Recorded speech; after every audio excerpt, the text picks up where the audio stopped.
समझते हैं micro organisms यानी कि सूक्ष्म जीव होते क्या हैं। तो the living organisms around us that normally cannot be seen with the naked eyes are known as microorganisms और microbes। ठीक है, तो इन्हें हम खुली आंखों से नहीं देखा जा सकता है बिना किसी इंस्ट्रूमेंट के, तो इन्हें हम सूक्ष्म जीव कहते हैं। And these are classified into 4 major groups: bacteria, fungi, protozoa and algae यानी शैवाल। नॉन लिविंग माइक्रोब्स क्या होते हैं? सो इनमें वायरस आ जाते हैं, विषाणु। ये भी छोटे होते हैं, बहुत छोटे होते हैं, लेकिन इन्हें लिविंग ऑर्गेनिजम्स के तौर पे कंसिडर नहीं किया जाता है। और ये होस्ट ऑर्गेनिजम्स पर यानी कि परपोषियों पर ये रिप्रोडक्शन करते हैं, जैसे कि बैक्टीरिया हो गए, plant, animal. Okay, and they cause common elements, ये सामान्य रोग उत्पन्न करते हैं जैसे कि कोल्ड, इन्फ्लुएंजा और जो सामान्य खांसी होती है। एंड ऑल्सो डिजीज और पोलियो और चिकन पॉक्स जैसे रोग भी ये उत्पन्न करते हैं। Types and living habits. So microbes जो हैं तो ये सिंगल सेल्ड और मल्टी सेलुलर दोनों होते हैं, यानी कि एक कोशिकी भी होते हैं और बहुकोशिकी भी। तो जो जीवाणु इसमें उदाहरण में आ सकते हैं हमारे कुछ शैवाल और प्रोटोजोआ, और मल्टी सेलुलर में आ सकते हैं एल्गी और फंजाई। तो माइक्रोब्स जो है वो किसी भी एनवायरनमेंट में और किसी भी जलवायु में सरवाइव कर सकते हैं, चाहे वो आइस कोल्ड से लेकर हॉट स्प्रिंग्स तक में और मरुस्थल से लेकर मार्शी एरियाज यानी कि दलदली क्षेत्रों तक में ये सरवाइव कर सकते हैं। और माइक्रोब्स अकेले भी रह सकते हैं, या जैसे कि अमीबा, या फिर ये कई कई कॉलोनीज में भी रह सकते हैं एक साथ समूह बनाकर, जैसे कि फंजाई, बैक्टीरिया।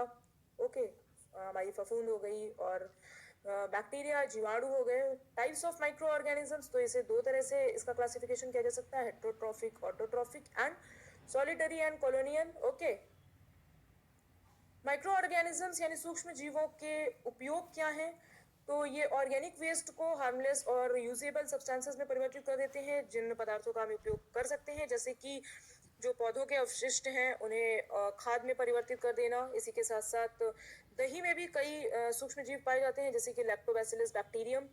तो इसी के साथ साथ कुछ और जीवाणु भी होते हैं, और पनीर, अचार और जो फूड आइटम्स होते हैं उन्हें भी, उनके उत्पादन में भी ये सहायक होते हैं। इसी के साथ साथ जो ईस्ट है तो ये अल्कोहल और वाइन के कमर्शियल प्रोडक्शन में इसका इस्तेमाल होता है in the process of fermentation. और कुछ और बैक्टीरिया हैं, और जो ब्लू ग्रीन एल्गी है, हरे नीले शैवाल, तो ये एटमॉस्फेरिक नाइट्रोजन, जो वायुमंडलीय नाइट्रोजन होती है, उसका स्थिरीकरण कर देते हैं, फिक्सेशन। और इस तरह से नाइट्रोजन की मात्रा बढ़ जाती है और सॉइल की फर्टिलिटी बढ़ जाती है। एंटीबायोटिक्स क्या होते हैं? तो यानी कि प्रतिजैविक। तो ये बेसिकली ऐसी मेडिसिन होती हैं जैसे कि जो बीमारी पैदा करने वाले सूक्ष्म जीवों को नष्ट कर देती हैं या उनकी ग्रोथ को रोक देती हैं, तो इन्हें हम एंटीबायोटिक्स कहते हैं। और जैसे कि एग्जाम्पल के तौर पे देखें तो स्ट्रेप्टोमाइसिन, टेट्रासाइक्लिन, एरिथ्रोमाइसिन। 1929 में अलेक्जेंडर फ्लेमिंग थे, इन्होंने सबसे पहली एंटीबायोटिक की खोज की थी, पेनिसिलिन, जो कि एक लिटिल ग्रीन मोल्ड से बनी थी। तो इसमें क्या किया था, जब ये एक्सपेरिमेंट कर रहे थे तो इन्होंने अचानक अपनी प्लेट पर एक हरे रंग की फफूंद देखी थी, और तब उन्होंने पाया कि ये जो फफूंद है ये जीवाणुओं की ग्रोथ को रोक सकती है। और इस तरह से कंक्लूजन आया कि बहुत सारे जो बैक्टीरिया थे वो इस फफूंद द्वारा मारे गए, और इसी फफूंद से जो पेनिसिलिन है इसका निर्माण हुआ। ओके, और जो एंटीबायोटिक्स हैं ये हमें डॉक्टर की प्रॉपर एडवाइस से ही लेनी चाहिए, जो कि क्वालिफाइड डॉक्टर्स हों, और इस कोर्स को पूरा भी करना चाहिए, नहीं तो ये it results into drug resistance, प्रतिरोधी क्षमता उत्पन्न कर लेते हैं जो जीवाणु हैं शरीर के अंदर।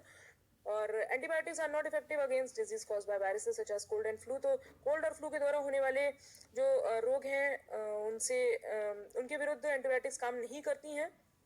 Antibodies and vaccination. तो एंटीबॉडीज क्या होती हैं? So these are substances produced by human body when a disease carrying microbe enters our body to fight the disease।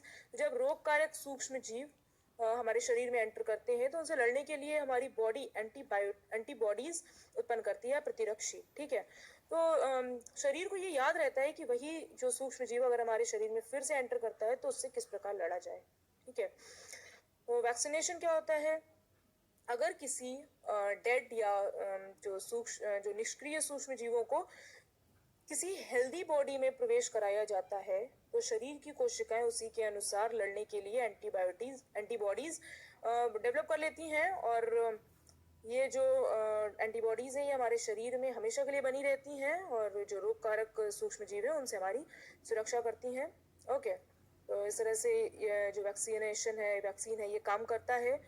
और एडवर्ड जेनर जो थे इन्होंने सबसे पहले ये वैक्सीन डेवलप की थी स्मॉल पॉक्स के लिए, चेचक के लिए इन्होंने 1798 में वैक्सीन डेवलप की थी। और disease like cholera, tuberculosis, small pox and hepatitis can be prevented by vaccination.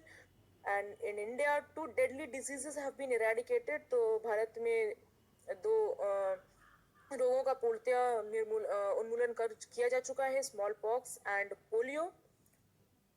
Harmful effects of microbes, तो सूक्ष्म जीवों का हार्मफुल इफेक्ट क्या होता है? Communicable diseases, so the microbial disease which is spread from an infected person to a healthy person by air, water, food or any physical contact.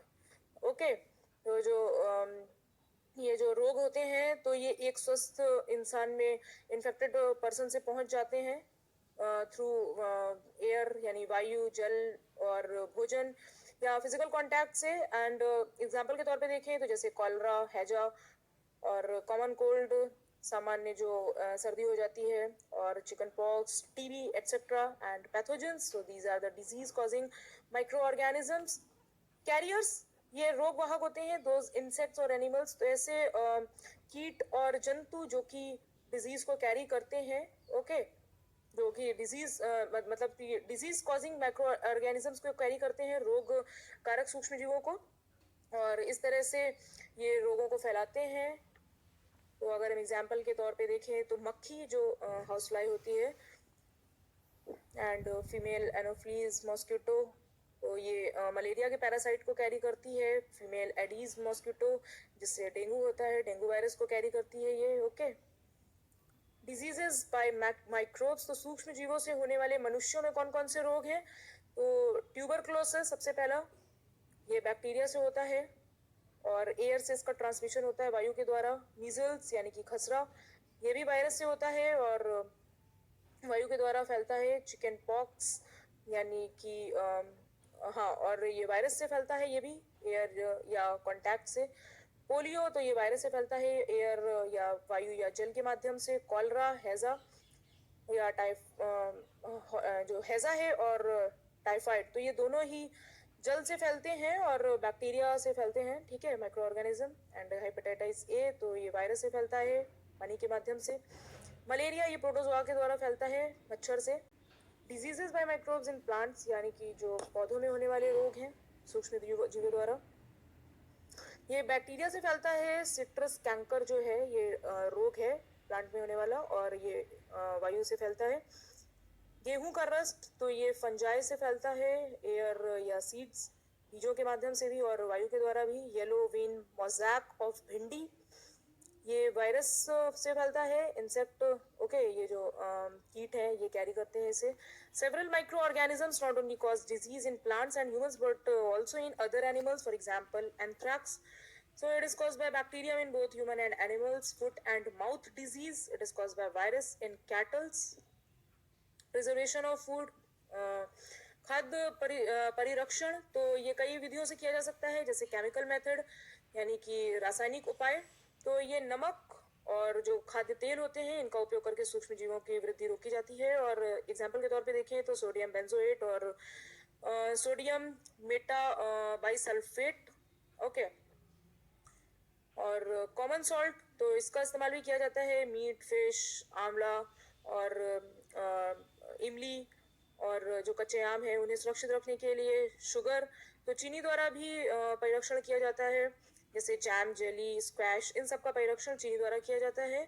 Okay, तो इसमें चीनी के प्रयोग से जो खाद्य पदार्थ हैं उनकी नमी को कम किया जाता है, मॉइस्चर कंटेंट को, और इस तरह से जो ग्रोथ बैक्टीरिया की ग्रोथ है वो रुक जाती है। ऑयल एंड विनेगर, तो तेल और सिरके द्वारा भी प्रिजर्वेशन किया जाता है, तो bacteria can not sustain in any such medium, so it is used to preserve vegetables. तो इससे सब्जियों, फल, फिश और मीट को सुरक्षित किया जाता है। Pasteurisation, the milk is preserved using this. When milk is heated to above 70 degrees centigrade to 50 to 30 seconds and then suddenly chilled and stored, this process was discovered by Louis Pasteur. तो इसमें क्या करते हैं, पौष्टिकृत जो दूध होता है उसको बिना उबाले इसमें इस्तेमाल किया जा सकता है, क्योंकि ये सूक्ष्म जीवों से मुक्त होता है। इसके लिए दूध को 70 डिग्री सेंटीग्रेड पर 15 से 30 सेकंड के लिए गर्म किया जाता है और फिर अचानक से उसे ठंडा कर लिया जाता है एकाएक, ठीक है, और उसको स्टोर कर लिया जाता है। ऐसा करने से क्या होता है कि जो सूक्ष्म जीव है उनकी वृद्धि रुक जाती है, और इस प्रक्रिया की खोज लुइस पास्चर ने की थी, इसीलिए इसे पॉस्चराइजेशन भी कहते हैं। ओके, इसी के साथ साथ भंडारण भी कर सकते हैं, storage under air tight packets और and container so that microbes can not grow due to lack of moisture. तो जब नमी नहीं होगी तो इस तरह से प्रिजर्व हो जाएगा फूड। अब नाइट्रोजन साइकिल की बात कर लेते हैं। तो हमारे वायुमंडल में 78% नाइट्रोजन गैस है, और ये सभी सजीवों का सबसे आवश्यक संगठक है, जो प्रोटीन, क्लोरोफिल, न्यूक्लिक एसिड और विटामिन में उपस्थित होता है, ठीक है। तो जो पौधे और जंतु होते हैं तो वायुमंडलीय नाइट्रोजन का ये सीधे प्रयोग नहीं कर पाते हैं। तो जो मिट्टी में उपस्थित जीवाणु हैं और नीले हरे शैवाल हैं, ये वायुमंडलीय नाइट्रोजन का स्थिरीकरण कर देते हैं, फिक्सेशन कर देते हैं, ठीक है। और इस तरह से ये नाइट्रोजन यौगिकों में परिवर्तित कर देते हैं, नाइट्रोजन कंपाउंड्स में। Okay, and then compounds of nitrogen in the soil. और जब नाइट्रोजन इस प्रकार यौगिकों में परिवर्तित हो जाती है तो पौधे इसका उपयोग मिट्टी में से जड़ तंत्र द्वारा कर लेते हैं। ओके, एंड फिर उसके बाद जो अवशोषित नाइट्रोजन होती है उसका उपयोग प्रोटीन और जो दूसरे यौगिक हैं उनके संश्लेषण में करते हैं। तो जो पौधों पर जो निर्भर करते हैं जंतु, तो इन्हीं से प्रोटीन और जो अदर नाइट्रोजन कंपाउंड्स हैं उनसे लेते हैं, प्राप्त करते हैं।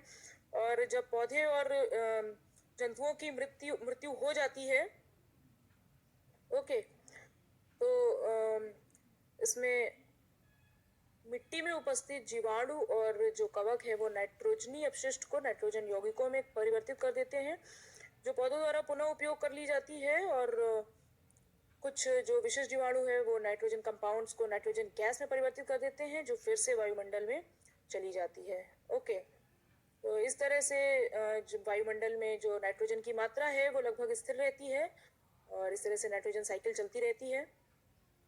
सो ये लेसन यहीं पर ख़त्म होता है। So thanks for watching, have a nice day.